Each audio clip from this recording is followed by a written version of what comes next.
Greetings. Happy Wednesday. Welcome to the Steve Deace Show here live and on demand on Blaze TV, radio, and podcast. I am Steve Deace. He's Todd Erzin. He's Aaron McIntyre. Coming up on today's show, we got a jam-packed show for you today, in fact. At the bottom of the hour, we're going to talk to a friend of mine who works in the capital investment, venture capital, finance world. And he does so handling millions of dollars, but not so many millions that he's completely out of step and out of tune with kitchen table issues as well. And I want him to kind of help us as best as possible understand the current economic environment beyond the buzzword affordability. Like why is affordability an issue, right? And walk us through some of those macro signs, because he's always, his job is to be thinking 30 days to a quarter ahead all the time, right? So he's already looking at what things are going to look like later in the spring and summertime right now when we're trying, and many of Americans are living paycheck to paycheck, right? And so I want him to kind of explain to us why the economy is the way that it is and where it's going and what might help it get to the places that we want it to go, right? So we're going to try to do that in about 15 minutes at the bottom of the hour as best as we possibly can to make that issue as accessible to as many of you as possible. And then next hour, of course, we're going to have buy, sell, or hold with your submissions. We'll get to as many of those as we can. And then what remains, we will deal with those in the overtime for Blaze TV subscribers at blazetv.com/Deace. Go there today to get your subscription, $20 off an annual subscription with my last name, Deace, there at blazetv.com/Deace, code Deace. And then we're going to be joined in the final segment by the weekly prophet of woe and lamentation, Daniel Horowitz. He's going to take us inside politics. Now, before we get to all of that, though, I just want to make a little point of order right now here at the top of the show. And I just felt compelled to post something about this on all my social medias this morning because we're having another debate and discourse on several fronts on the right. And I just want to make sure everybody understands where I'm coming from and why, as a show, we do things the way that we do, okay? So just off the top, just a quick little disclaimer. Every now and then, you got to like my wife sent me a note this morning. Hey, can we have, a meeting just to make sure our budget situation's updated and we're on the same page with your upcoming speaking schedule, right? I'm sure you and Jill do that. You and Bella, I'm sure Aaron do that, right? Got to get on the same page. You have weekly meetings in your company, wherever you work, right? Make sure we're all, rowing in the same direction. So consider this for the show and then also for you as the audience, all right? I want to make sure everybody understands, if you don't already, that I am totally fine with all kinds of debate and discourse on our side. And you can just see by my own habitat, the people I surround myself with, who I work with, who I support, right? Over here, we have Todd Erzin. I hired him to edit my content, hold me accountable to my own standards. He's a Catholic, and I'm a fundamentalism evangelical. For the last 8 years, we have been partnered here with our content via The Blaze, a platform founded by a Mormon.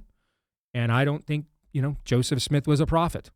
One of my best friends in this business is Daniel Horowitz, a Jewish Jew who doesn't think Yeshua of Nazareth is Messiah. And I think there is salvation to be found in no other name. The very first time I ever mobilized my platform for a specific political outcome was for a black Democrat to get him on my local school board here in Des Moines. I've got friends. I might be one of the few people in America who could send a text right now to either Oron McIntyre and Joel Berry. I'd have to do it separately. All right.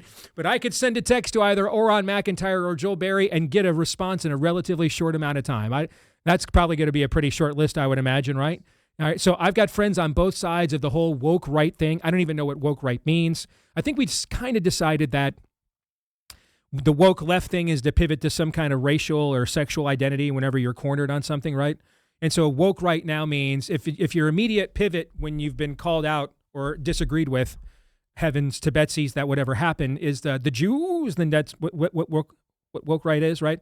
Some people think woke right means doing anything that the Republican Party has not done to lose for the last 30 years, right? So we don't really know much of what that debate's about. Needless to say, I've got friends on both sides of it. I've got friends on both sides of the current Iran war debate, for example, too. And you know how that happens? It's because I'm a biblical worldview guy. And that means that I do my fallible best not to impose my own narratives on stories and situations, but to seek out what is true and apply it to the ultimate truth, the Word of God, which I think is the only perfect thing on the earth.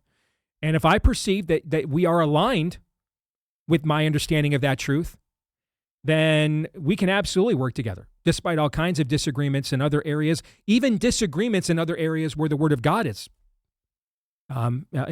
discussed. We can do that. But here's the thing about God's Word: it doesn't just stop at put Him and His Word first and foremost with all my heart, soul, strength, and mind. It then says, one way that I will demonstrate I've done that is that I will love my neighbor as I love myself. Now, we understand what that means via the context of God's Word. It doesn't mean we roll over to evil. It doesn't mean we allow our God to be mocked. It doesn't mean we just surrender our faith and our traditions because we want to, there's some commandment, God, the 11th one, He forgot on the second stone, thou must be nice in all situations. It doesn't mean that. But what it does mean is that if you are promoting blatant racism, blatant false witnessing, blatant anti-Semitism, then I don't care how many other issues we agree on. We are not aligned. Over the last few years of this show, over the last 5 years of this show, would the two of you say that if you took the full composite of positions and convictions on issues we have expressed within the battles of the day, would we have been more aligned, or would I have been more aligned on everything I've said and written with Tucker Carlson or Mark Levin, would you say? Probably Carlson. I think your mic is shorted out again, Todd, if you want to tap that puppy again. Hello. There we go. There we go. Say that again. Look at that. The fonts.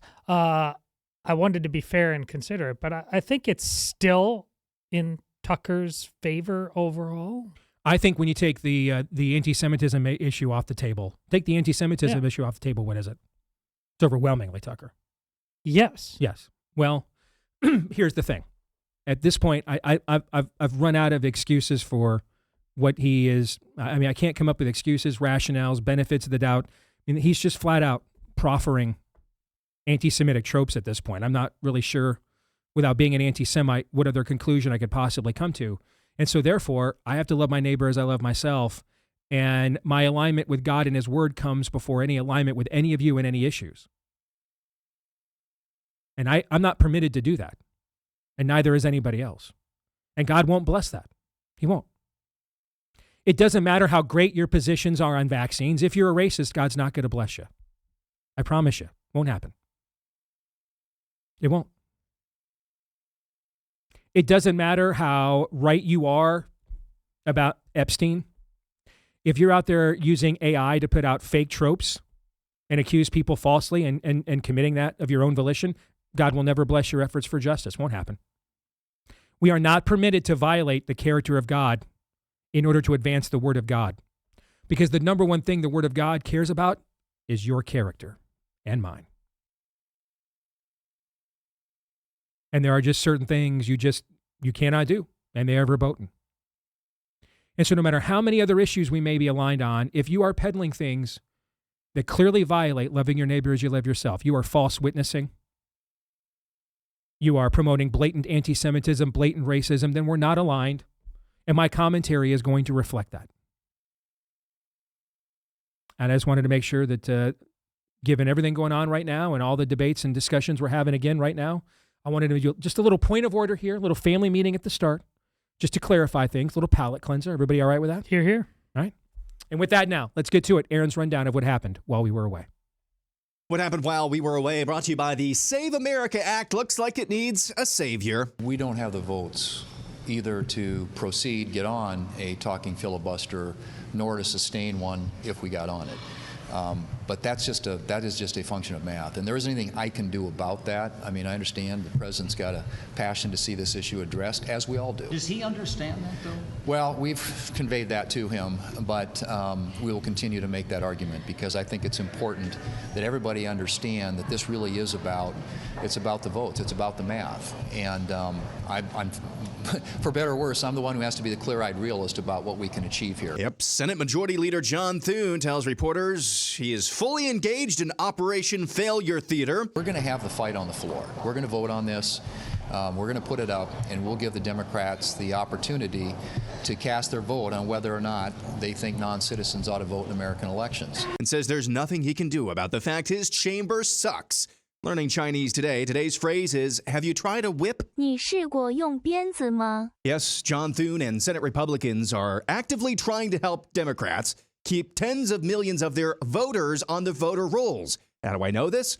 Chuck Schumer said so. It allows ICE to kick tens of millions of people off the rolls, and they don't tell them until Election Day, and you show up and you say, you're not registered anymore. You're not registered here. You're not on the rolls. In Iran, CENTCOM provided another update this morning, stating U.S. forces have struck more than 5,500 targets inside Iran and have sunk or damaged more than 60 naval vessels. The news comes as sporadic reports of Iranian attempts to mine the Strait of Hormuz have surfaced.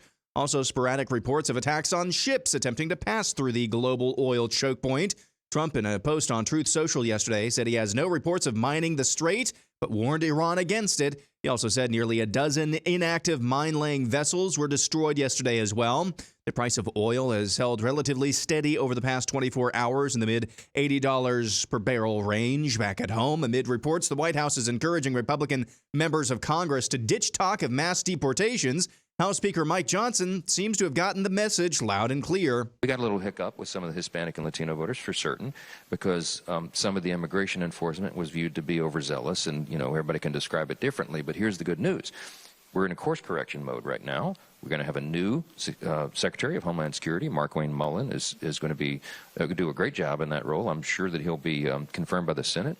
He's a thoughtful guy. He'll bring a thoughtful approach. You have somebody like Tom Homan, who has 40 years experience in the field and was decorated by former Democrat presidents for his acumen and expertise. And he went into Minneapolis and brought calm to the chaos there. That's what you're going to see. And now some interesting and I'm sure completely unrelated business and internal migration news hitting all on one day nearly simultaneously. Yamaha Motor Corporation USA is moving its U.S. headquarters from California to Georgia after nearly 50 years in the Golden State, citing business conditions.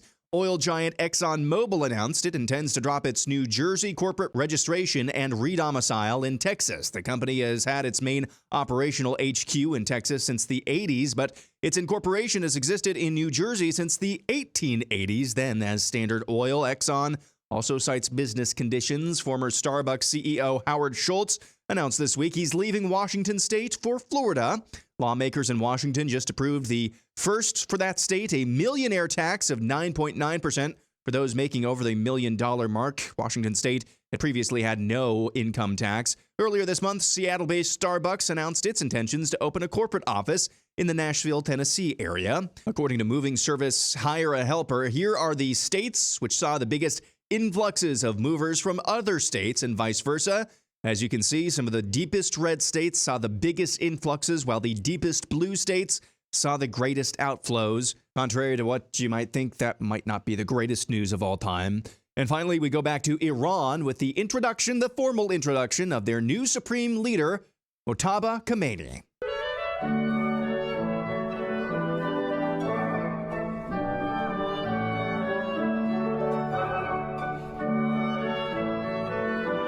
Boy, I wish that was real. Pretty close to what happened. That's what happened while we were away. Aaron's Montage brought to you by our friends over at Preborn. You guys have been so generous to Preborn for the last few years of this partnership. Let's crank it up a notch. They are hoping to save 6,800 babies here in the month of March. And that means they need 124 partners saying yes every single day to funding of one $28 ultrasound that doubles a baby's chance at life. And $140 will help you save 5 moms and their babies and moms from making maybe a soul-defining decision in their lives. You guys have been so great. That's why we're coming back for more, because there are sadly more babies threatened now than ever before, because unfortunately we decided to turn every mailbox in America into an abortion mill. So if you want to give to the 5-star charity of Preborn today, you can do so, and it's tax deductible, whether it's $28, $140, or $1 million. I go to preborn.com/Steve. That's preborn.com/Steve. And then again, preborn.com/Steve.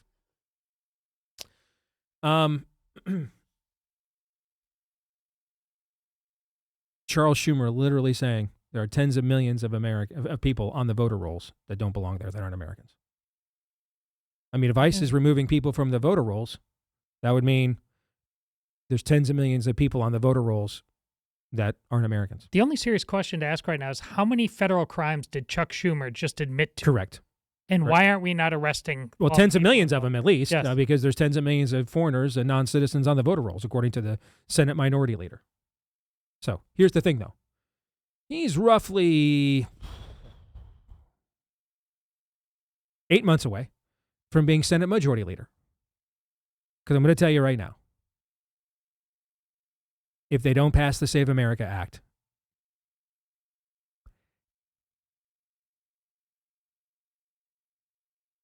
there's no realistic economic outcome on the table that will save us from getting obliterated in these midterms. Now, when I say this, understand the context of this. I'm not going to sit here for the, if they don't do this, for the whole campaign and tell you, don't vote, doesn't matter. I'm not going to do that. I'm going to do the same show I always do, and I'm going to hope we win. Right? But are there moments when you watch your favorite team and you just know, listen, if we commit that third turnover in the first quarter, we're not winning.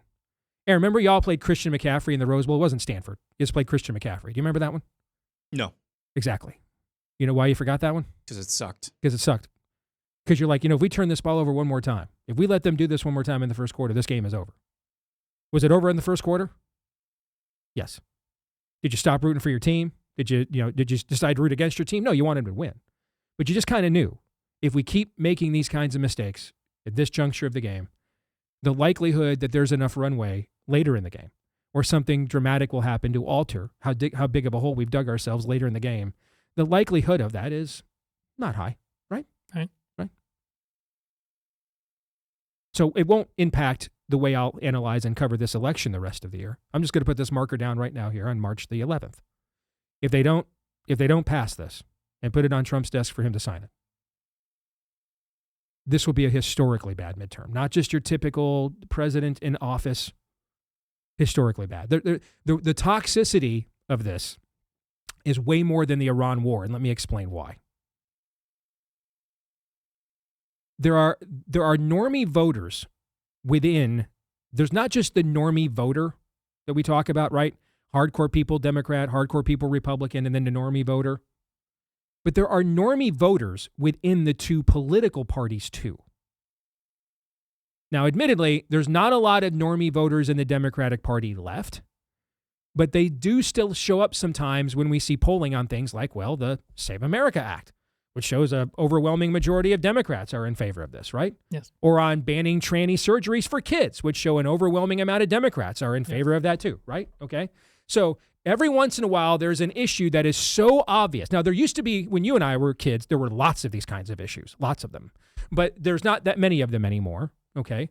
But every now and then there is still an overwhelmingly common sense. We since we're not utterly depraved and just totally depraved, there's enough of a soul still within us, no matter how fallen we are, okay, and how much of the government dole we happen to rely upon, where we're like, that's wicked, no, is the answer to that, or that's retarded, my answer is no, right? There's a few of those issues left, right? The SAVE Act is one. Tranny surgeries and mutilations of kids is another one. Again, there's not as many of these as there were 20 or 30 years ago, but there's still a few of these issues that if you were to ask, right down the street from us here, where we're broadcasting from, is one of the union halls for one of the unions here in town, okay? If we walked into that union, and it would be a blue-collar private industry union, if we walked into that hall and said, hey, give us your kids, give us your daughters so we can chest bind them, what would happen to us probably from the men in that union hall probably, Todd, do you think? I hope they'd bloody us. They would probably beat the living snot out of us, would probably be the case. Yeah, okay. But if we went in there and said, hey, vote for George W. Bush, what might happen? Same exact thing might happen. Okay. Same thing.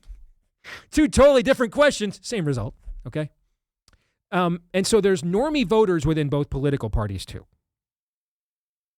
I know that for people like you guys listening to shows like this and probably online a lot or aware of what's going on online, it feels like everyone on the right now is a groiper and an anti-Semite. Do we have a groiper anti-Semite problem? Sure. Oh, we do. Have I been addressing it? Yes. Have I addressed? Did I stand up in front of 7,000-8,000 people on a stage at TPUSA's America Fest and address it right to their faces. Yes. But, 15 years ago, did we have a problem with Aaron's millennials who thought that they were going to completely transform the Republican Party into a pro-weed, pro-sodomy party? Did we have that problem? We have. Yeah. Were they everywhere back in those days? Were they on every Reddit forum, every message board, every comment section? Before we had social media, where did we have these discourses online? Discus comment sections at foxnews.com or your favorite web, or Red State, okay, in the comment sections at these places, or the message boards or the Reddit forums, right? And they were, and you had to, and if you didn't do this, if you wouldn't just give in, you don't care about the next generation, and we're moving on without you, and Ron Paul was right about everything. We did all this like 10 or 15 years ago, right? Okay. And they dominated the CPAC straw polls, and they won everywhere. Okay. Yeah. Cool. Anyway, right now, the Republican Party is more anti-gay marriage than it has been in like 10 years, right now, this minute. All right. So there's always these like new things with the young people where they think that they're gonna somehow, expand our moral horizons. And then what happens is you get married and you start having kids and you're like, oh, I think these things are kind of really bad ideas, right? Okay. And hey, we had a serious thinker in Ron Paul. He drove a lot of this. He's a very serious thinker, right? Yes. All right. There's a very serious thinker right now in Tucker Carlson driving a lot of these anti-Semitic tropes on our side, right? Right. Okay. But then there were also like a whole bunch of like libertarian grifters, just like there's a whole bunch of like, anti-Zionist grifters now. Okay. A lot of this is happening up here. A lot of it's happening up here. But if you went and asked the average normie Republican voter who Nick Fuentes is, they would not know. If you asked him who Douglas McGregor was, hey, when's the last time you listened to Douglas McGregor predict a wrong outcome on Tucker Carlson talking foreign policy? I have no idea. I couldn't tell you who that is. I don't know. It has not seeped into the water table yet. I mean, at the same time, we were strategizing how to push back on Groypers at AmFest this year. I mean, TPUSA took a poll of AmFest goers, and they were overwhelmingly pro-Israel. Okay? It hasn't seeped into the normie water table on our side yet. Let me tell you, though, what has. The Save America Act has. That has. President's talking about that. It's everywhere. That has seeped in. That has. And much of the debate over Iran, for every person whose opinion I respect, like a Steve Cortez, who we've had on the show, how many times over the years? Quite a few. I love Steve, okay? For every Steve Cortez who has legitimate reasons why he's like, pull out of this war, get out of it right now, we're killing ourselves politically with this. For every person like Steve Cortez who has legit reasons why he thinks this is a bad idea, would you guys conservatively say there's maybe 20, 30 people online for every Steve Cortez that this is really just a front for some kind of anti-Semitic grift or anti-Jew trope that they want to further? Well, it's at least 10 to 1. It's not that high. It's at least 10 to 1. It's at least 10 to 1. Yeah. Yeah. See what I'm saying? Okay. Well, most of the American people's attention is not even on the war right now. Not for good reasons. Okay. But it's just part of our short attention spans, right? And we haven't had, sadly, enough casualties yet that people are thinking that this is going to hit home to them, or there haven't been enough terrorist acts, and hopefully there's not. Okay. This thing, though, there's a lot of discussion about this everywhere on the right.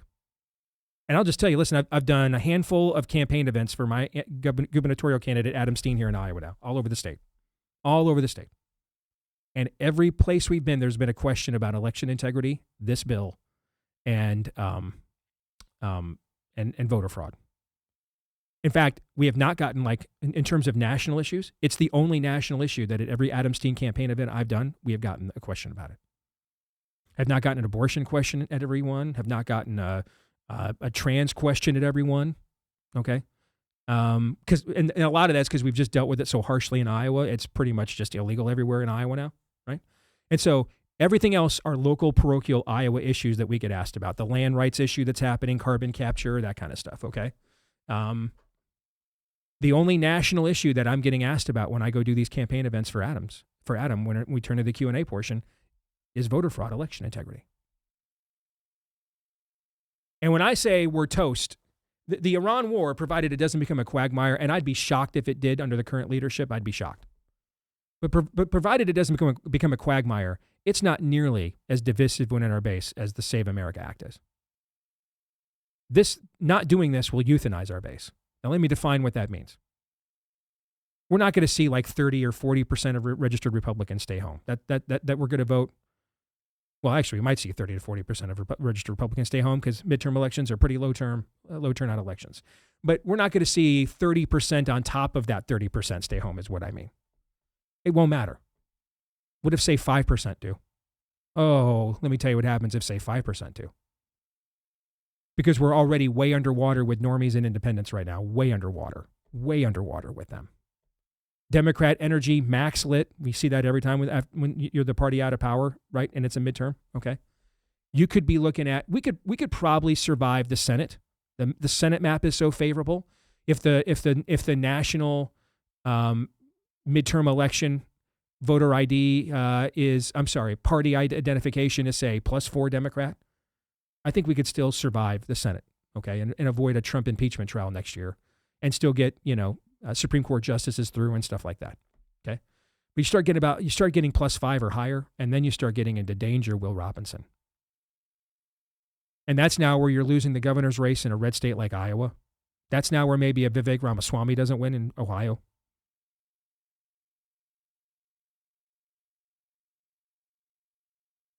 I mean, you eventually have to answer the question for people, if you can't do this one basic thing for me, then why are we still doing this? And that's what's at stake here.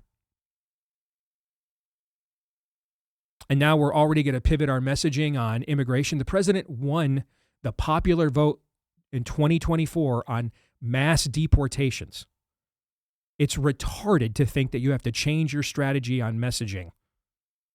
But you know why you start? It doesn't matter if the name's Trump, Bush, all Republican consultants tell them things like this. Well, your base will vote for you no matter what. And so you need to moderate your position. How many times has that worked over the years, Todd? You and I have been here for half a century. How many times has your base will just vote for you no matter what? So sell them out and give the normies who already hate you, the messaging probably won't make a difference. How many times has that one worked? Can you think of? It hasn't. It has not worked a single flippin' time. And it won't work this time either. I can promise you that. I can promise you it won't work. But that's all going to be irrelevant if we can't do this one simple thing. Again, I'm not going to sit here and black pill the rest of the election cycle. I'm going to do what I can, still going to root for my team. I'm going to hope we win. But this is one of those moments that then you're emotionally in the game. But then when the game is over and you start talking to your fellow fans, right? You get together and you're like, yeah, let's be honest. We kind of knew we were screwed when that happened in the first half, kind of a thing. You know what I'm saying? We just kind of knew. This is one of those moments right here. Gentlemen, your thoughts? There is, I think we've said things similar to this in politics, especially when it comes to the relationship with the party to its base. Perception is reality. Mm-hmm. There's a perception out there this week, and it's echoed whether or not Mike Johnson is going out there on his own with his you-know-what flapping in the wind, but there's a perception that, hey, we can't talk about mass deportations. Well, if that's true, then we better have a way to make sure that non-citizens can't vote in our elections. What would that be? Like the Save America Act. Yeah. And then there's John Thune saying, yeah, we don't have the votes to do that. You can't, both those things can't be true at the same time and expect any form of non-revolt from your base. You remember when I used to talk about Ukraine as the reverse Wakanda? Because it's so obviously a money laundering operation. I'm starting to think that way about South Dakota. That state is more than 91% Republican across the board. Do you remember when all of a sudden, out of nowhere, Kristi Noem started getting flaky in the face of the Chamber of Commerce there on transgender issues? Yeah. Why isn't this entire Republican Party censuring John Thune? I don't think there's any good answers to that. I'm going to start the arrest John Thune thing, just like I did down in Arizona, because there are no good answers to why he's doing this. More in a moment.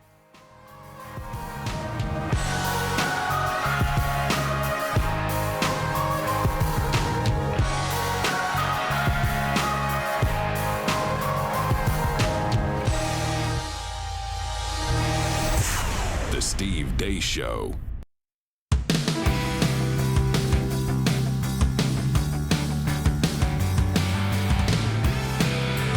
Hey, your credit score may have taken a big hit over the holidays that you're still trying to dig out from. Maybe you're transferring a balance from one card to another. That can drop your score fast as well. Opening a store credit card just to get a discount can do it too. So if you're thinking about refinancing, buying a new car, renting an apartment, anything that requires credit, you're going to need your best possible score, and you need it fast. That's where Smart Credit comes in. They're the new science in credit scoring. Their data experts understand how the credit bureaus operate. They build a personalized strategy designed to take action and maximize your score, not by just a few points in a few months, but potentially you can see a real upward change to secure better rates on everything you finance moving forward. And better scores also mean faster approvals, lower payments, more money in your pocket. All right, so get on with it now. Get ahead of it now with Smart Credit. Go to smartcredit.com/Steve. Get started there. Your 7-day trial is just $1. Your 7-day trial, just $1 at smartcredit.com/Steve. Again, that's smartcredit.com/Steve. Results not guaranteed. You can cancel anytime. smartcredit.com/Steve. So, why is the economy in the shape it's in? There's some things we kind of know, right? Well, we decided because of a scamdemic to print 80% of all dollar bills that have ever existed in American history in just the last 5 years. So there are some things we know, right? But how does it lend into what's happening economically on the ground right now? And so I've been thinking about who's kind of a good bridge, right? Who can help us understand both the meta aspects of this, and clearly the White House and the president, he's very focused on those things, what the markets are doing, the bond markets are doing, what the stock market is doing, et cetera, oil futures, et cetera, right? But then, sometimes when you're at that level and you operate at that level, the little things like, oh man, I got a quarterly oil change and now it's 30% more than it was a year ago, okay? Hey, I remember last year it was 2 filet of fish for $5 at McDonald's, now it's 7. Right? Who could help us kind of bridge that gap? And I thought, why not my buddy Ryan Bailey? All right. So Ryan joins us now. All right. He is with Young America Capital. And Ryan, listen, and what he does in the capital finance world, he's handling millions of dollars every day. But it's not like so many millions of dollars that he's totally unaware of what's happening down here for those of us that aren't making those millions of dollars. And so maybe he can help bridge the gap for us a little bit and try to make us smarter over the next 15 minutes, Ryan. It's good to see you, brother. How are you? I'm good. Good. Pleasure to be here. Good to see you. Good to see you as always. And thank you for your willingness to do this. I really appreciate it. All right. So let's just start with a very big picture view of economically where we are right now. And, when you and I scheduled this a couple weeks ago, we didn't know there was going to be a war in the Mideast, right? That was going to head into a second week. Okay. All right. So this answer may be more complicated than it would have been when we scheduled this a couple weeks ago. But where we are now and how do you see things unfolding the rest of the year? And maybe that's harder to answer now because of Operation Epic Fury. But go ahead. Yeah, no, and I'm going to do my best not to get called into the principal's office that is compliance with my answers here. But so it's funny, actually, you're right. A lot has changed, post the Iran war. But markets, as they want to do, were front running this to one degree or another, right? Oil did not really start breaking out the moment we started bombing. Right. It started accelerating, kind of mid to late January and, well ahead of this. And markets have a tendency to do that. We can get into kind of why that might be. But, the first part of the first quarter here, January, February, the data shows it was kind of defined as like a Goldilocks environment, right? You had inflation decelerating or disinflating. And real growth, meaning inflation adjusted, strip out inflation, what's the economy actually doing, was accelerating, right? And that's kind of how markets work. It's not so much the absolute numbers of anything, it's your rate of change, right? So if you picture a sine curve, are you accelerating or decelerating? That goes for macro markets, that goes for companies, or your revenues or your profits, what have you, are they accelerating, decelerating? So right now, we are transitioning, given the move in oil and how pervasive oil is in the economy, we are transitioning from that Goldilocks environment to what a lot of people are thinking that might be more of a stagflationary environment. To be clear, I'm not making any predictions, but this is kind of what you're seeing. Median Fed forecasts, they just increased. Define stagflation. This is what our colleague Daniel Horowitz here at the Blaze. He's pardon me, Daniel Horowitz has been warning our audiences about this, his concern all year long. Okay, so far. So define that for our audience. Yeah, thank you. So stagflation is when you have real growth decelerating, and inflation is accelerating. Okay. Right. So your purchasing power is going down, as is the general growth of the economy, and therefore your disposable income. Right. And given how pervasive oil is through the economy, and it's not just oil, you're seeing this across a lot of different commodities. I don't count gold as a commodity. It has a different volatility profile. It really, if you look at it from a trading perspective, it's actually much more in line with a currency. It's not a philosophical claim. It's just looking at its volatility relative to other commodities, which tend to have higher volatility. Other commodities are also showing similar dynamics like oil. Right? You have steel, corn, a bunch of different things. So you're seeing this now, and if you think about it just from a human perspective, right? You have to go spend more at the gas pump. Well, that's less money you can go and, go out to dinner or buy, something on Amazon or what have you, right? Just, how money moves through the economy. So if, these moves in oil continue and are durable, that should flow through to economic growth. And that's what you're seeing in at least what the Fed is forecasting. Hedge risk management is a very good independent investment risk management firm. They tend to be very accurate. They're also saying kind of similar things. So what might have only been a blip when you and I first started talking, this might be a little bit more durable. Obviously, all of this can change at a moment's notice. So you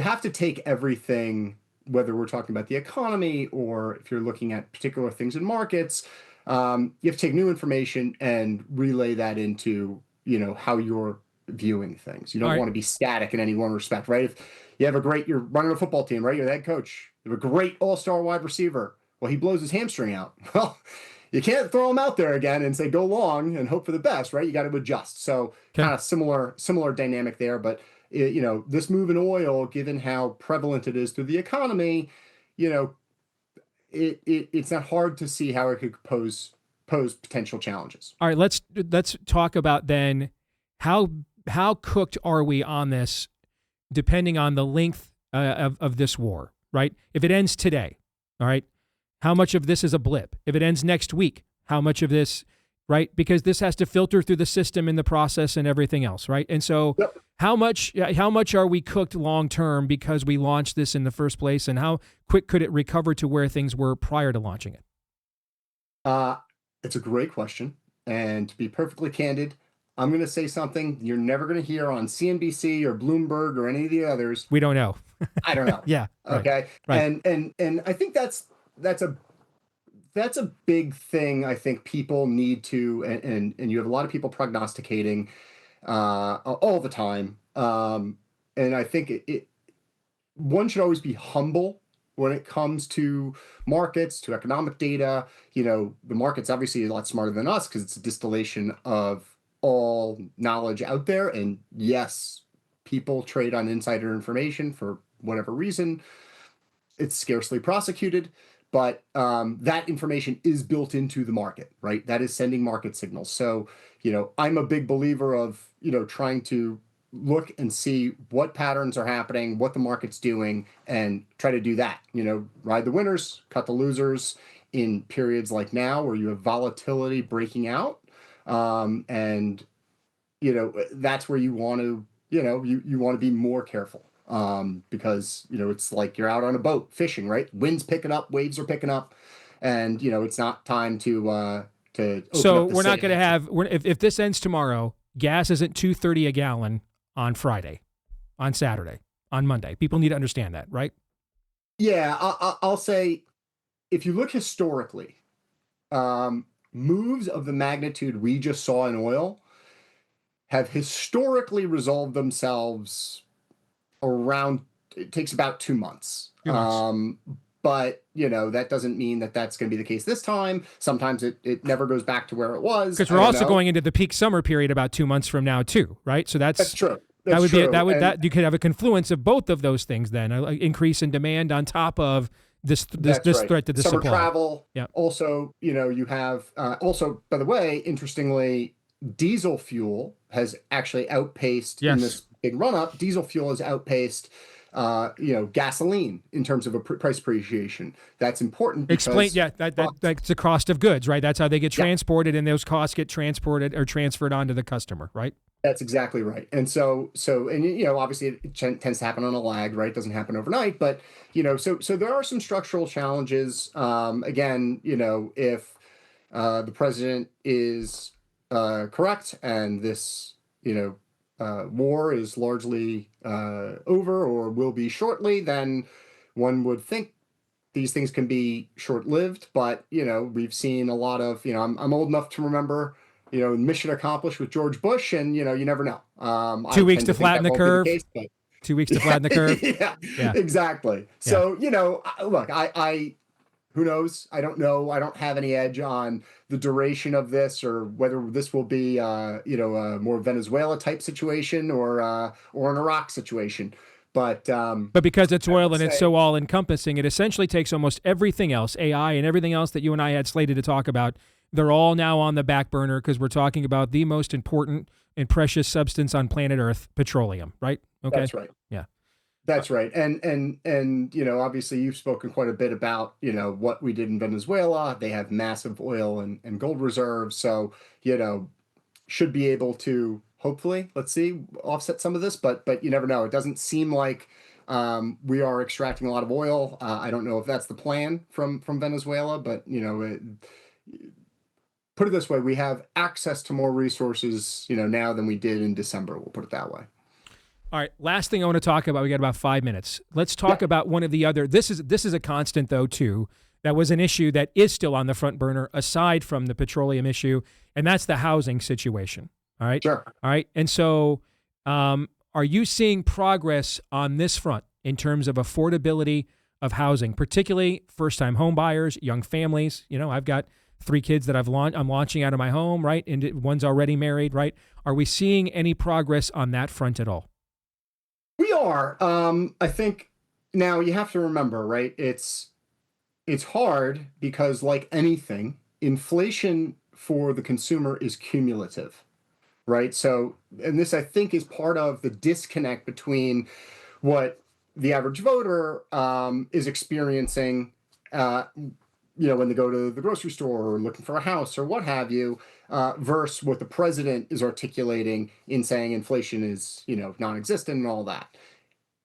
The rate of inflation, meaning the increase, is come down tremendously.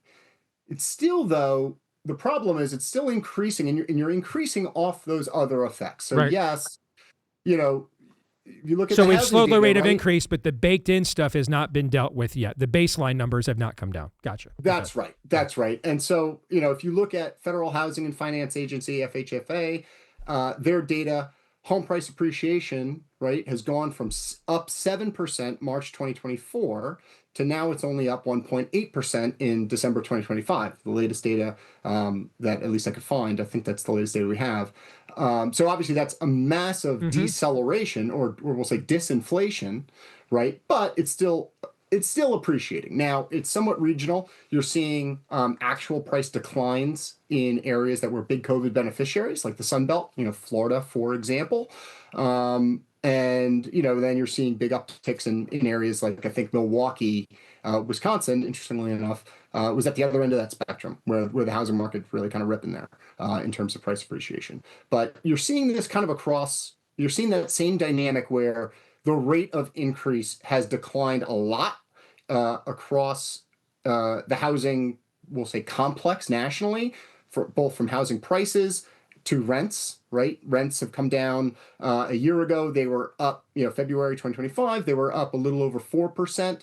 Now it's down to up 2.68%, which came out this morning in the CPI data. So again, that trend line's coming down, but you're still building upon the baked in numbers from, 2021, 2022, and so on.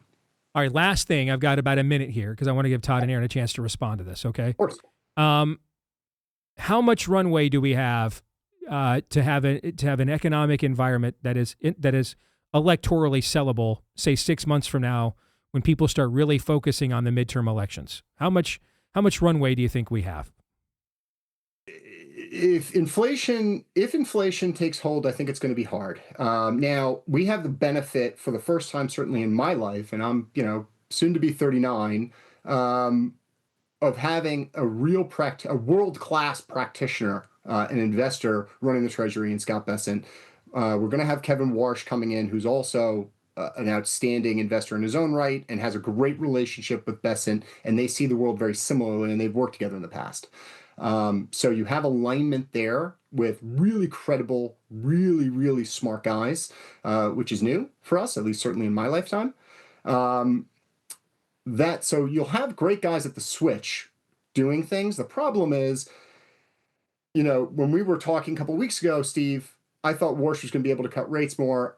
If inflation stays around, you can't. Because it'll exacerbate. So, I don't know, but I think it's going to be a lot harder and it's going to be a lot trickier for them to do anything on the policy side to juice things. Really, you need to get inflation down tremendously to re-jumpstart the economy, which we were seeing pre the Iran war, with industrials kicking back in and with that kind of reindustrialization of America, trade happening and people onshoring, other countries investing and all that. But, Gotcha. Hurting people's disposable income with inflation is going to hurt. So, right. Well, when you drive up the cost of what transports the substance that transports every good and service, you're going to drive up inflation, obviously. All right. Thank you, Ryan. Good to see you, man. Really appreciate it. Thank you, brother. Good to see you. Thank you. You bet. All right. What do you guys think? We better pass the SAVE Act. That's kind of what I thought. Listen to that. All right. It was tough, and invading, attacking Iran, if we're just being honest, made it economically tougher, if we're just being honest. Did you get that same vibe, Aaron? Yep. And that's something, the rate of inflation, what he just pointed out there, is something that does not get discussed enough. And we're not, yes, the rate has slowed, but we're still not at the supposed target at 2%, last I checked anyway. And now it's way more expensive to transport every good that you buy than it was a week ago. Okay? So there's going to be a cost to that, applied to literally everything. More in a moment.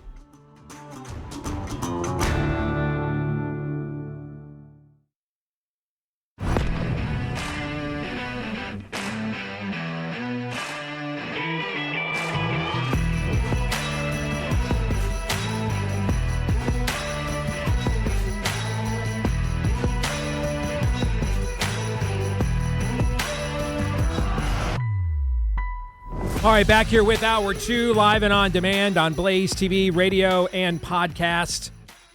Alongside Aaron McIntyre and Todders, and I'm Steve Deace. Let us know what you think about what we think via the stevedeace.com inbox by emailing the show steve@stevedeace.com. That's DEACE. You can like us on Facebook, Me, We, and Gab. Follow me at Steve Deace Show on X, Instagram, and TikTok. Subscribe to our new YouTube channel, if they'll let you. At Deace Show on YouTube. That's at Deace Show on YouTube. And then finally, if you are a podcast listener, thank you so much. You're the biggest part of our audience. Make sure you never miss an episode. And that happens if you hit subscribe, or if you're on Apple iTunes, follow. And every time we do a new one of these, it's right there in your feed. Every single time. You can also leave us a 5-star review. Tens of thousands of you have. So thank you guys very much for each and every one of those. We're brought to you by our friends over at Jace Medical. Listen, we're at war.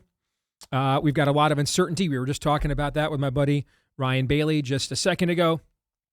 We're in this key situation right now. We're trying to leverage and diminish the capacity of our biggest rival on the planet in China, who also just happens to control about 70+% of the world's antibiotic supply. So that's cool. Anyway, with this level of uncertainty, make sure you're prepared, right? Like right now, do we know right now who controls the Straits of Hormuz? No. One of the leading pathways to petroleum flow on the planet. We're being told there's been 3 ships that have been blown or attacked, but yet the price of WTI crude is not really. Right. It went way up, then it went down, then it hasn't moved. I mean, just no one knows. We're guessing here. All right. That's why make sure you're prepared for the next time. That can never happen here when it happens here again. All right. Our friends at Jace Medical, that's what they're all about. And when they came to us. Right at the tail end of COVID, after seeing what the system had done to venerable medications like hydroxychloroquine and ivermectin, they're like, hey, if they're going to do that to those, they'll do it to anything. So as much as you can take control of your health, you can do so with our friends at Jace Medical. Hunker down. You can wait for something to happen to you, or you can make sure you're prepared. Get the Jace case with the basic backups of some of the most important antibiotics in human history. And then also you can expand it. They've got all kinds of other first aid preparedness options as well. The company's grown immensely since we started working with them a few years ago. So all kinds of options, including that aforementioned ivermectin. Right, go to jace.com, Jase, and then use the promo code DACE for your discount. Promo code DACE for your discount at jace, Jase.com. And with that, let's get to some buy, sell, or hold. You guys know how this works. Aaron has your submissions. He will then show them to us. Todd, you and I have yet to see any of them. We will then decide in the spur of the moment, do we buy it? Do we sell it? Offer up maybe a reason or 3 why. We are permitted to hold. Oh, yes, you are permitted to hold. But if you choose to punk out, if you defy the dude code and betray your gender, your punishment will be that you will have your eyes taped shut. You will be bound and gagged.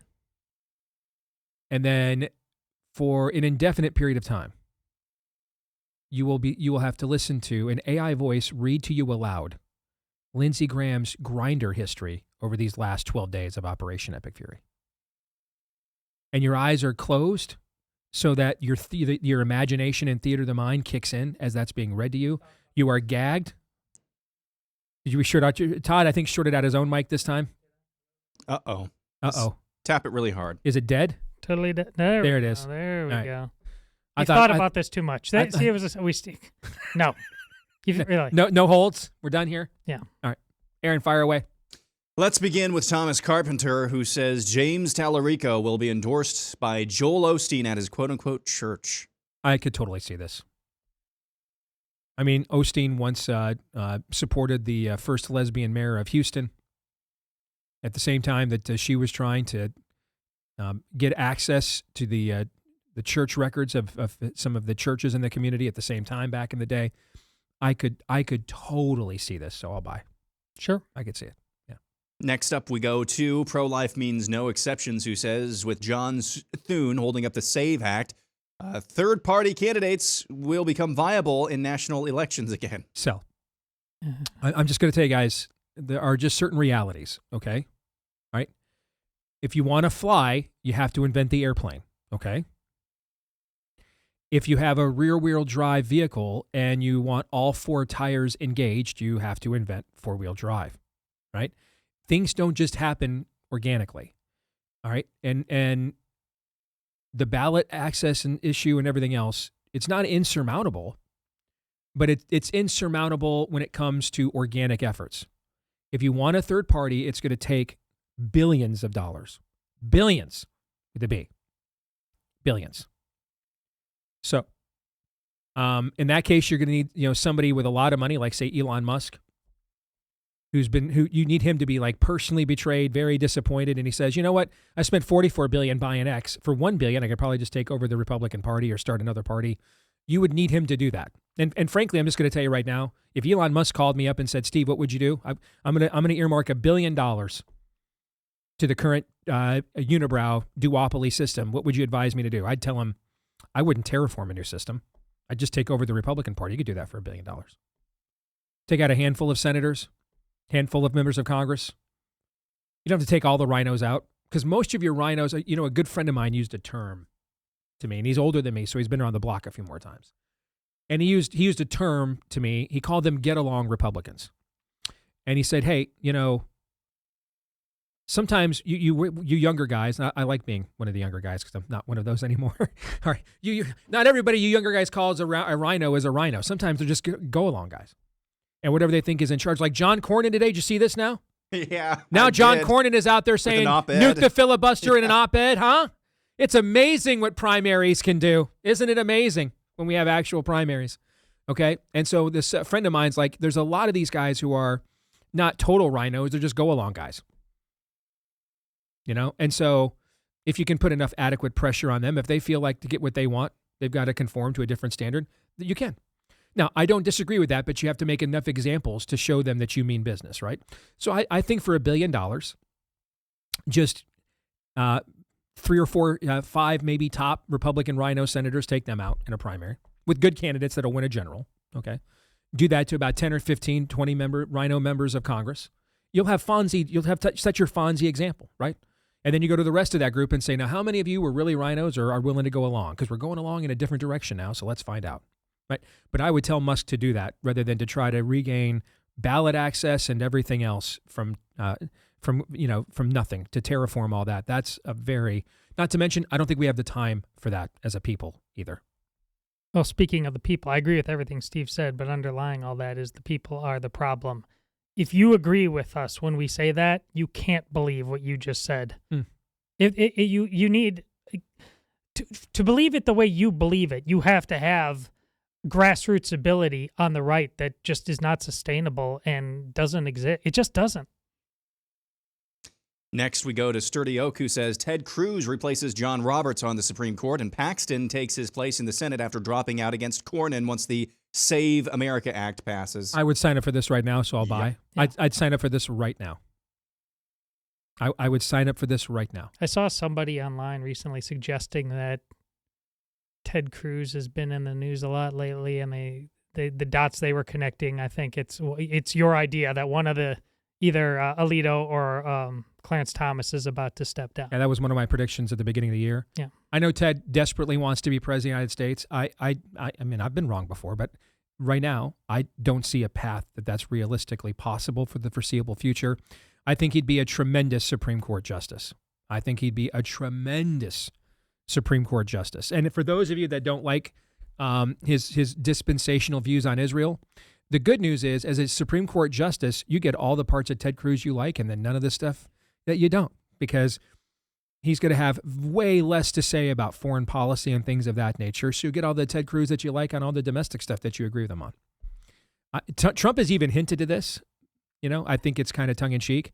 I think he is I think Trump in a very clever way is saying, man, he's on one hand, he's using it to say, Ted, I could get Ted to the Supreme Court, but he's also kind of saying, mainly because his colleagues can't stand the guy and would love to get rid of him.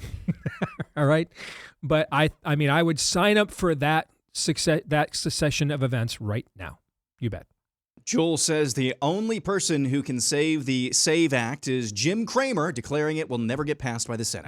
I'm here for all the Jim Cramer memes. I love them all. I'll buy. I haven't heard him in a while. Yeah. I only hear him in memes. Yeah. Or when people when he predicts things that people on our side want to have happen, then they know it's never going to happen. Yeah. Corey Senich says the GOP primary will be DeSantis versus Rubio. Vance won't run and look for a low-key role in the next administration to spend more time with his young and growing family. There's a 0.0 chance that J.D. Vance is not going to run for president. So 0.0 chance. Next, we go to Jim, who says if SCOTUS strikes down the racial redistricting components of the Voting Rights Act, blue states will refuse to redraw their electoral maps, while some GOP governors will volunteer to redraw theirs to hand Democrats more districts. That may happen. GOP gains will be minimal. That may happen, but you don't not do a good thing because the people that come after you may not do the good thing with it. I don't think that's not at all what Jim is saying. I think that's just hyper cynicism about the state of the Republican Party. All right, fair. I don't deny that to some degree, but I also think then people need to see that out in the open. I think that there is something useful. Listen, there's going to be several state legislators in Indiana that are going to lose their jobs here this spring because people saw some things out in the open when they would not redraw their districts. I'm for then let people see so that they're without excuse then if they don't act. If they don't redraw the districts, it's the exact same thing as not repealing the SAVE Act. The ultimate outcome is stealing elections. Agreed. Next, we go to Dyslexics Untie. Very funny. James Tallarico will speak at CPAC before Steve Deace. 100% buy. Sure. There's zero doubt about that. Yeah. Surprising he hasn't already. He'll be giving the invocation probably. Yeah. Holger Donsky says an Iranian closure of the Strait of Hormuz will be an overall benefit to the American economy as the third largest exporter of oil and have a significant deleterious effect on China and Europe. Well, if we're going to be as ruthless as I thought we were going to be, then your answer is yes. I just have not seen the evidence of that yet. This was my point a couple of days ago, and I think, Aaron, you agreed with me on some level. Actually seeing them bomb the oil, it's the same kind of thing. Like, we are going to push this entire scam all the way to the edge, and we believe you. It's Scott Glenn. The hardest part about playing chicken is knowing when to flinch. We've decided we're not going to flinch, but we're certain you are.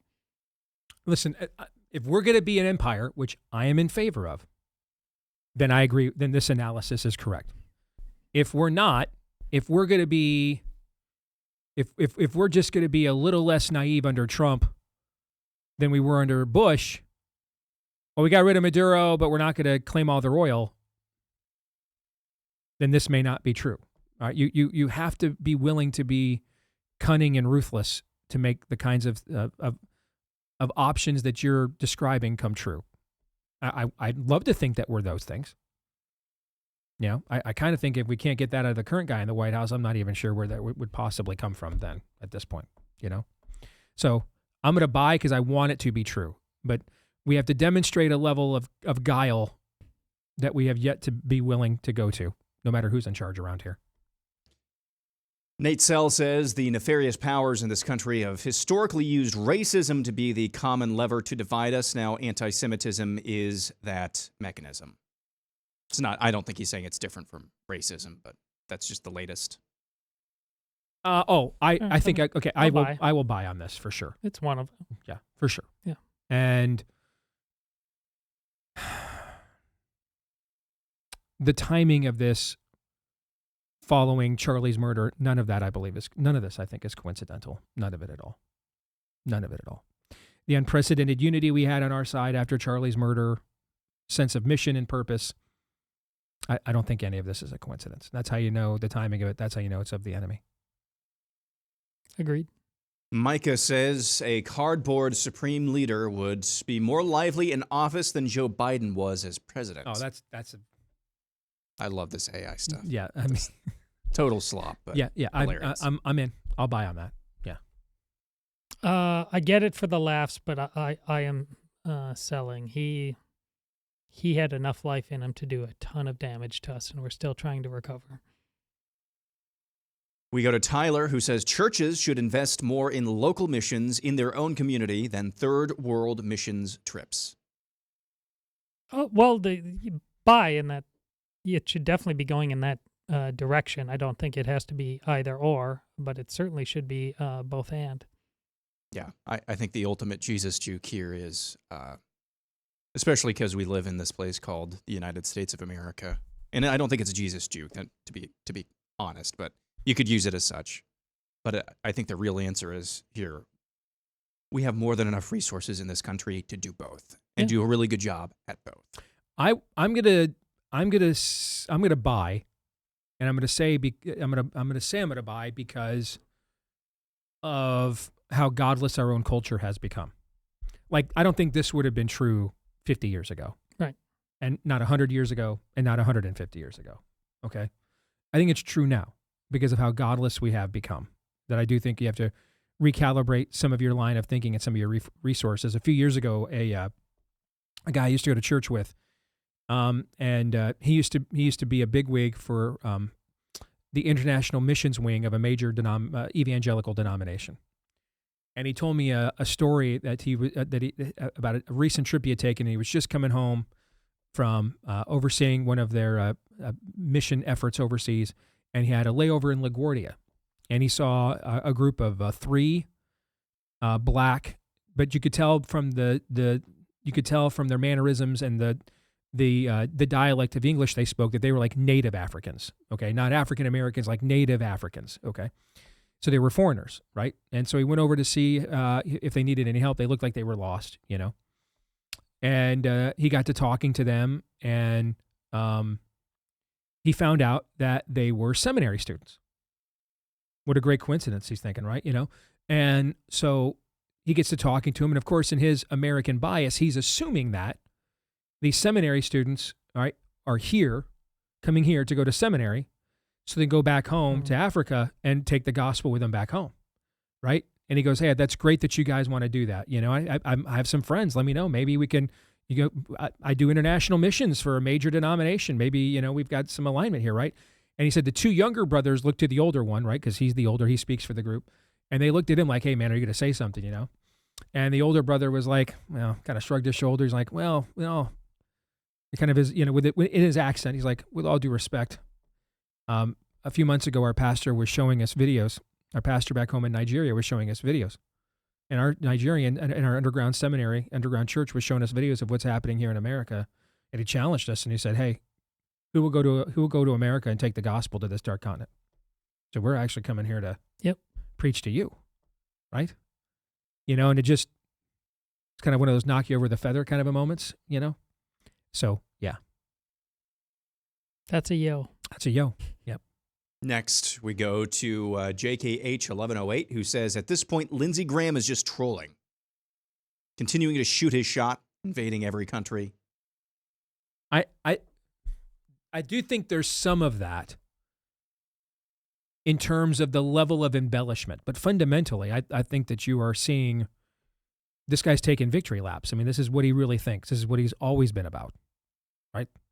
And yet, one of the reddest states in this country has sent his tired act back to the Senate. How many years now? It's been over 30 years. So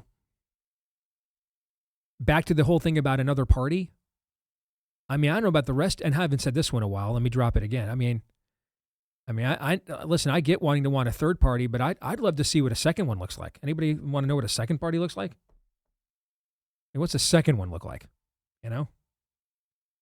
I mean, what do you do when this is who the state of South Carolina has sent to the Senate Aaron's entire lifetime, practically? What do you do with that? Thune in South Dakota, Mitch McConnell in Kentucky. Yep. These are not blue states. Cornyn in Texas, another one. Yeah. Katie Britt in Alabama. She's at least right on the SAVE Act, but she's been wrong on a ton of other stuff. Would Katie Britt be a fine senator, a Republican senator from Maryland? Yeah. Or Michigan? Yeah. Sure. Alabama, we should be looking at Republican senators from Alabama like, y'all know you lost the war, right? Which also had... That's what we ought to be doing. Isn't there Governor Grandma Vax? Yes, still? Yeah. Grandma Vax. Yeah, she was running billboards at basketball games well into 2021 and 2022 to get your COVID vax. Roll Tide! We should be looking at red state senators like, just to make it clear here, you guys all know you lost this one, right? You lost that war. You guys all know that, right?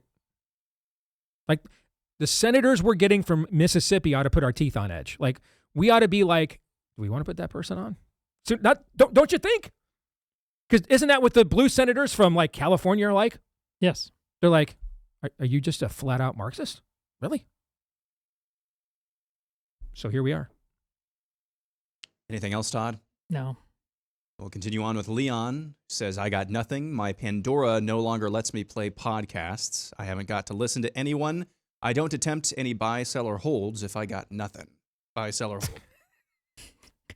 You okay, Leon? Pouring out for Leon. 5,000 G. I love the fact that Aaron selected this. We'll continue on with Leon. It's like if I try, my brain shuts off. It's only when I'm just flowing that I can come up with something worthy of reading. Oh, well, I don't do it to get heard. I'm really asking a question disguised as a boy, sell, or hold. We weren't too far off the mark with the Supreme Court. They split the baby in half to save face and still let him do what he wants. Buy, sell, or hold. Puff, puff, pass, man. Puff, puff, pass. I got nothing with that. I don't know what else to say. Do you got something? I don't. I mean, we'll continue with when Leon. You trigger the... We're going to continue. They just manipulated it. Seems like a no. They or we, us, were right, or you, doesn't matter to me. It was all about saving face. I can't stand political correctness. Buy, sell, or hold. I just envisioned Leon back when I was at the University of Wisconsin, and man, you could still smoke cigarettes at the Rathskeller Student Union, and just some dude doing some spoken word poetry coming up there after the gals who just got done singing, "Closer I Am to Fine" on their acoustic guitars. Yeah, Leon, I see you. All of a sudden, somebody goes 4 non-blondes. Hey, yeah. All right, we'll move on. More from Leon, and yet.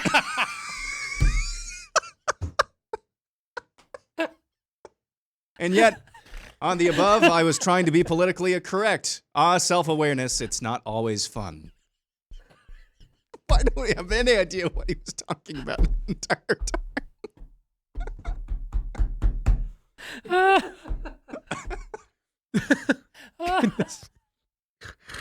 Your segues, your just nonchalant segues were just masterful. Absolutely masterful. And I never expected it. Not a single time. I just say we're finally done. No, oh my gosh. I think that's the first person to have 5 selections in the same buy, sell, or hold. Leon does know everything. Leon knows. All right. We're truly moving on this time. All right, Matt good. says Carlson Massey ticket would be the most successful third-party run in American history. Who? Tucker Carlson and Massey. And Massey. Well, define successful. Most successful in history? No. It wouldn't get 19% nationwide like Ross Perot got in 1992. It wouldn't do what Teddy Roosevelt did as a third-party candidate for the Bull Moose. What year was that? I think was that 1920 something. I think. Remember, I predicted him running for president a couple of weeks ago, Tucker, and not the most successful, but I think it might be the most destructive. Well, let's talk because that would be its point. I mean, let's talk about that. Where are they going to be more inclined to get most of their numbers? Do you think? I mean, where do you think they'd get most of their numbers? Well, you're looking at. That's my point. Do they care if it's meant to be destructive? 1912. That was the year of the Bull Moose Party. Earlier on the show, talking about if we just lose 5%, the margins. I mean, just going in there and look at the fracturing. Well, it depends on where the 5% the is. Fracturing, the disheartening nature of the online discussion, and now it's just everywhere, all day long, can't be avoided on the right or on the left. Just the if it's 1% in Ohio, but 8% in South Carolina, doesn't really change anything. See what I'm trying to say? I do. It depends on where it is at. Of course. Okay. But all right. We have no room for error. I don't disagree with that at a meta level, but where would that come from? Where would, I mean, do you get the sense there's a large pocket of, well, first of all, I don't know how you could form, for this to work, Fuentes would have to sign on. I mean, he's basically a socialist. So Massey's going to be complete anathema to him, right? I mean, the reason the president, you're trying to think logically through the chaos. Well, the only uniting principle, you're assuming then that this would just be essentially an anti-Semitic ticket, basically, because ideologically, there's the only thing they would agree on would be Israel, and I want to make it very clear: in no way, shape, or form has Thomas Massey come even close to perpetuating any of the kinds of stuff you're hearing from Fuentes and to a lesser degree Tucker these days. I want to make that very, very clear. Okay. But the only commonality of that ticket, that essentially, is that has a national message, is the anti-Israel, anti-Zionist stuff. That's the common theme. I mean, these are both smart, accomplished guys. They'd have a game plan beyond that. What it would be, I'm not sure. All right, let's do an over-under. If that was a ticket in 2028. 5% nationally, over under. I'm going under. 5% nationally.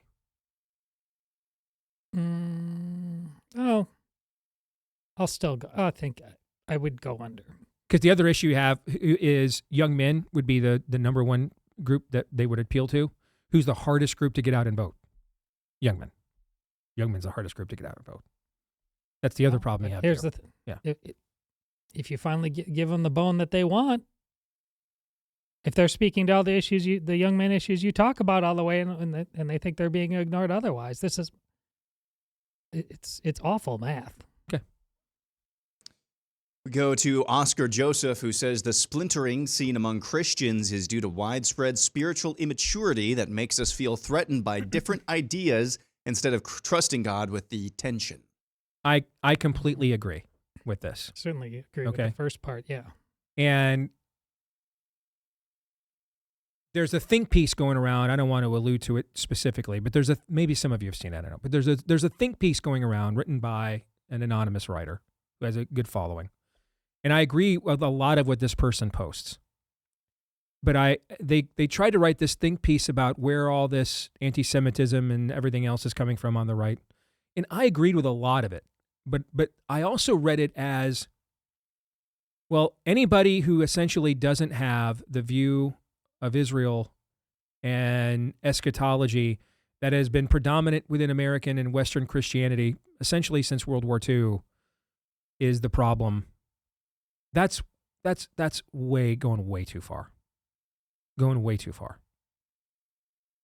And I think one of the failures of a generational lack of discipleship is Christians, by and large, don't know how to resolve these kinds of tensions. Here's the thing, too. You don't resolve them. You have to live with them. I mean, look at our relationship here. And you've alluded to this. The faith you see alive in my life has some level of check and balance off of what your church has taught you is an understanding of where such faith comes from. Yes. At the same time, that works the other way. Okay? The faith I see evidenced in your life does the same thing from my tradition as well. How do I reconcile that? I don't have to. I'm not God. My life is not my own. I was bought at a high price, and neither is yours. All right? I'm not. That's not my job to reconcile those things. That's His. And the reality is, as a Christian, you have to learn to live with some form of tension. You have to learn to live with some form of paradox. You're in a world that you're not of. So right away, there's tension and a paradox. Right away.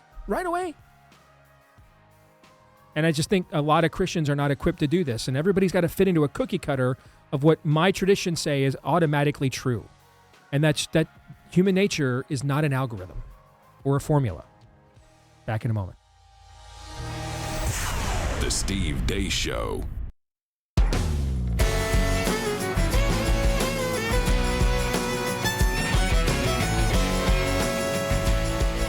All right, back here on the Steve Deace Show. Don't forget the latest issue of Frontier Magazine's coming your way here with a Blaze Unlimited subscription, and it'll also get you access to all the previous issues maybe you missed as well. $40 off with the code Frontier40 at blazeunlimited.com/Deace. That's blazeunlimited.com/Deace. With the code Frontier40, you get our elite tier of subscription here. That's blazeunlimited.com/Deace, code Frontier40 for $40 off. Let's welcome in the prophet of woe and lamentation himself, the one and only Daniel Horowitz. It is good to see you, brother. How are you? Hey, great to be back with you, Steve. It's been a while.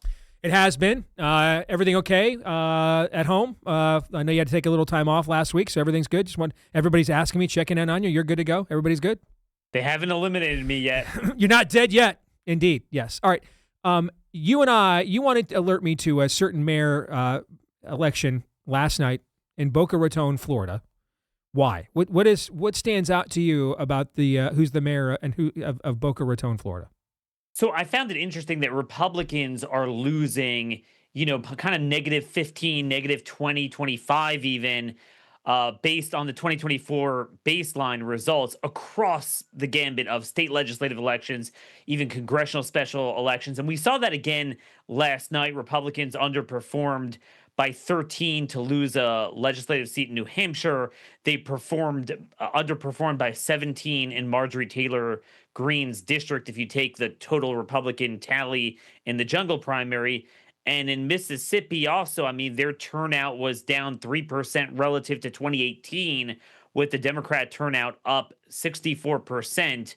I think Democrats came in only 10,000 votes behind Republicans in overall turnout in Mississippi. So this is pretty bad. But in Boca Raton, so Trump won the city, I guess, by 13 points. And if you look at the GOP total there, it was plus 20 over the Democrat total. And the reason that sticks out to me is because the largest factor of why Republicans are getting crushed is because they have just bled the suburban vote. That is the problem. Now, it's exacerbated by the fact that they're not even making it up anymore with that temporary extra low propensity turnout, some of the non-white voters and young voters. But the foundation, and this foundation has been sown since 2018, is the loss of the suburbs. Well, this was one area where they overperformed. It's a bunch of religious Jews who moved down to Boca, and it's one of the few suburban white collar voting classes that's actually turning more Republican. So it's just, I thought that was an interesting observation. It's also interesting given certain elements within the right that believe that Jews, particularly the Zionists, are the greatest threat to the right and to America. Just thought I'd point that out. So why are we hemorrhaging suburban voters? So we're hemorrhaging suburban voters because I think we're suffering all of the liabilities and none of the benefits of incumbency.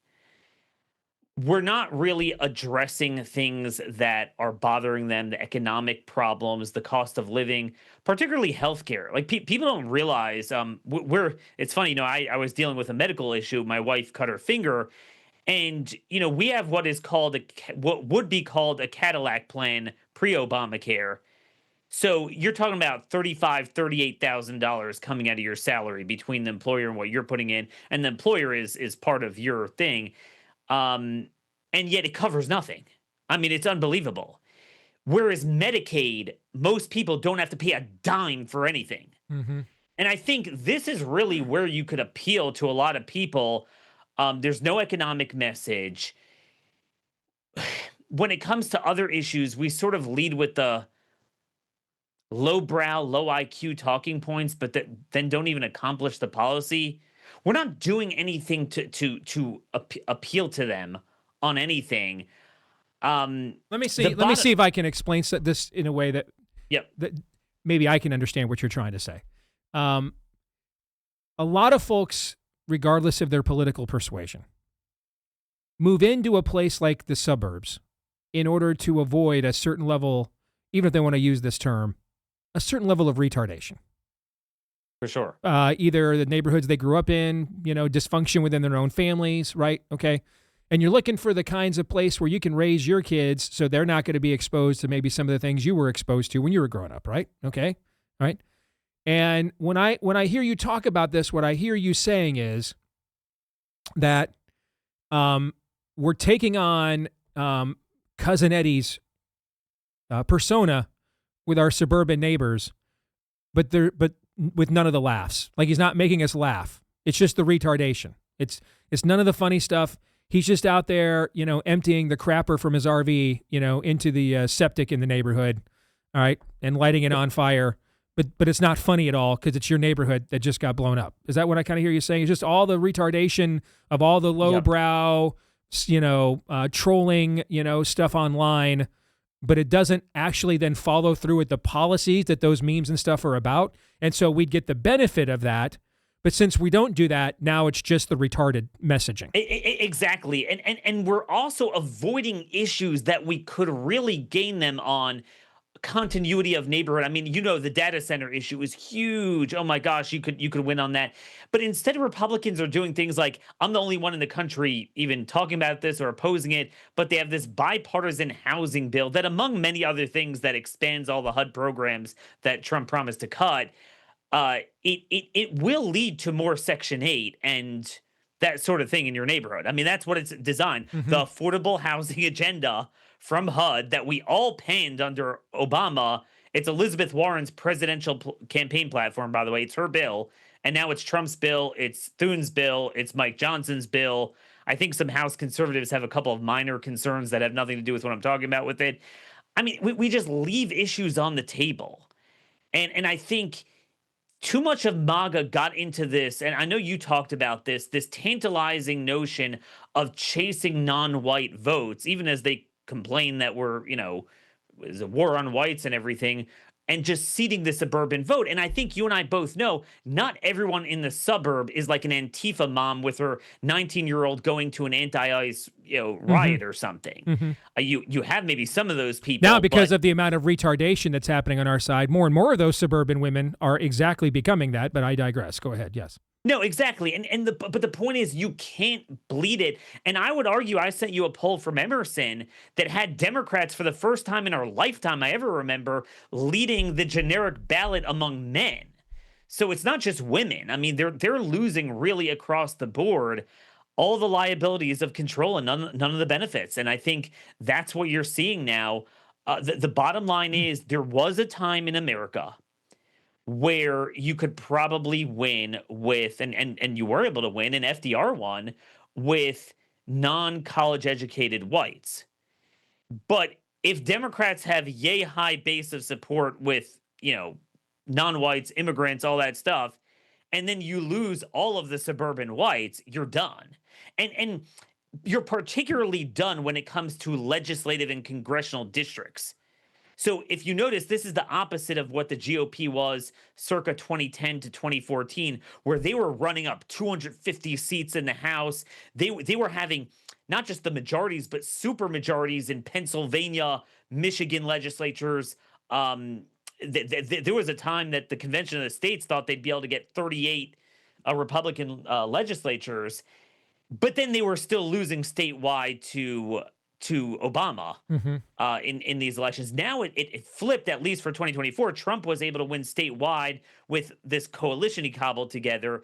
But now that that's sort of over and the bloom is off the rose and Trump's not running again, you get the liabilities, you don't get the benefits. Now they're stuck with the deficit in the suburbs without anything to make it up. Let's get into the Save America Act. All right. And obviously the audience is aware, I'm already talking to somebody who was already very pessimistic about our prospects later this year. Okay. But there's, is that fair? Okay. But there's, listen, you can be, to use a sports analogy again, you can be pessimistic about the game before the game begins, right? But then once the game starts, you have to let the game play out. Okay. So you were pessimistic before the game began, right? Now we're watching the game play out. Now, this is just the first quarter of the game, okay, right now. It's just the first quarter of the game for this year. But there are certain, you can't win a game in the first quarter, man, but you can sure as heck lose one. All right, you can be down 28-0 because you committed 3 turnovers, your starting quarterback got hurt, right? Okay, you could be down and then it's not over, but it's kind of over. All right, man, I mean, as you're playing out the string, it takes historic levels of comeback to dig out of these kinds of holes, which is, all about 90+% of the time, if you do those things early in the game, you're toast. And I think this legislation not being put on Trump's desk is that kind of a moment. All right. Because my view is the Groyper anti-Semitism stuff that we're wrestling with up here online for the most part is not in the water table of the normie Republican voter. They're not aware of much of it. Right. There was so much, angst about the Groypers going into AmFest and how and then I was put on the stage to basically challenge them in front of the entire conference. But then TPUSA took a poll of their own, of the 30,000 people there, and they were overwhelmingly pro-Israel.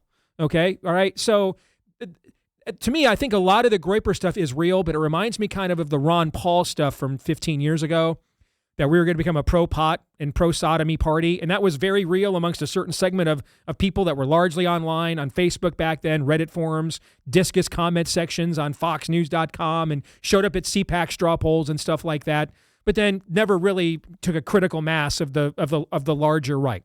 Doesn't mean this won't, but that's how I see it right now for the most part, okay?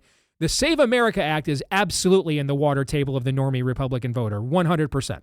And I mean, I've done events for my gubernatorial candidate, Adam Steen, all over the state of Iowa. The only national issue I've been asked about at every one of these events, voter fraud, election integrity, this legislation. And this is the kind of thing where instead of guys like me refusing to just give up the ghost and like, listen, I still think maybe if it's +4 Democrat, we got a chance. Okay. This is not doing this is how you get to like a +8, +9 generic ballot where you just turn off, again, it's not going to be, even 10% of the people that would have voted, but it doesn't have to be 4 or 5%. That just gets so frustrated. Like, what is the point? Okay, what am I doing here if you guys can't even do this? And I don't think the Iran war, unless it becomes a quagmire that I think there's almost no chance a Hegseth and Trump and Rubio would allow to happen, okay? I don't think that has long-term, divisive force in our base. Not passing this legislation, I think, may risk euthanizing our own base. What are your thoughts? I think it's the legislation, but it's also what it represents. Again, that people are realizing they're getting a bunch of nothing. They're getting nothing for all of this. It's kind of like that scene in The Longest Day with the Rangers. They get up the cliffs and they say, "You mean we did all that for nothing?" Mm-hmm. And that's what it is. This was the most vaunted electoral mandate we've had recently. And yeah, I mean, what do we have to show for it? We really don't. The Democrats are going to have historic strength.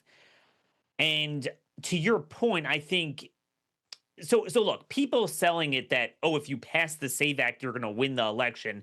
That's snake oil. No, this is going to end up in the federal courts 5 minutes after it's signed. Okay. Yeah, no, and that has nothing to do with, I would say, the normie voter. You're talking about the Republican voter. Republican normie voter, yes. You're not going to overpower the economy. They're going to lose this election, and they lost in 2018, and you almost always lose a midterm when you're in power. The question is, like you're saying, the severity. The question is, right now, polls show Democrats leading both in the governor's and senatorial race in Ohio, in Alaska, Iowa on the chopping block, and questions about Texas now as well. Those states that Trump won by 11 to 13 points, okay? If it's not 20 or 30, that's going to be the issue, that if you shore up the base, that's where, even if you bleed independents, presumably you have enough Republicans to at least hold the line narrowly. Yep. But if not, you're going to have what you have now, where Democrats outvote Republicans in primaries in Texas. They come within 10,000 in Mississippi. So what exactly are you going to do to get them to the polls? And Steve, I got to say, like, this is very concerning. I am watching a comatose movement. There is nothing outside of Trump's presidential campaign infrastructure. We've gone 11 years where we've maintained the GOP establishment's ideology and modus operandi, except we've lost its competency to win elections. We're outmatched by fundraising, GOTV. There's no ground game. There's no anything. I'm watching both in the R versus D battles as the Democrats crush, but also in primaries. It used to be we would get an automatic 30%. You have a no-name guy against an incumbent, don't campaign, have zero money, you get 30% in the Tea Party era. That's what it was. Now you have guys that put in 500,000-700,000, not enough.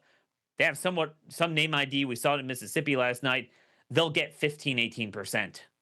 These incumbents are racking up 85%. So there are colleagues that are all like, "You see John Thune? You see what he..." Okay, buddy, what are you going to do about it? What is your plan? I mean, I agree with you, Steve. But if we just revert back to in 2 months, but the Democrat, we have to keep Congress when you're not going to keep it anyway. We need a new plan, because what we're doing now is not working.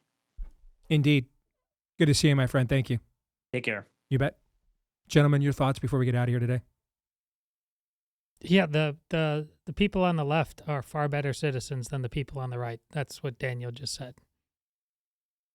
Citizenship is set aside the specifics of it, it's a level of involvement. It is we the people. They want to do it. We don't. History's decided.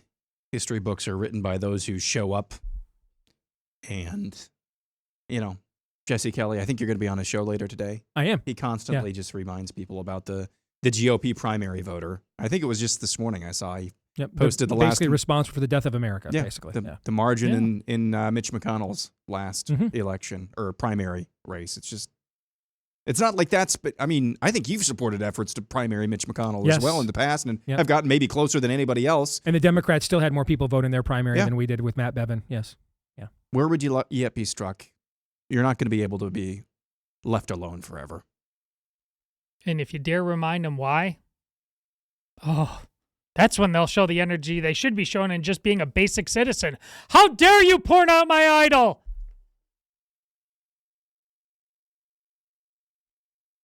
I mean, the results are what they are. I mean, and the proof of concept here is this op-ed that John Cornyn probably had ghostwritten for him this morning, taking a position that if he had held positions like this for the last 6 years, does Ken Paxton have a chance in a primary against him? No. Why is he taking those positions now? Because now he feels legitimately threatened in the primary. These are things that we could have been doing all along, but we just chose not to for a generation. Going to finish buy, sell, or hold for subscribers for the rest of you. See you tomorrow. Go hard. Romans 8:28.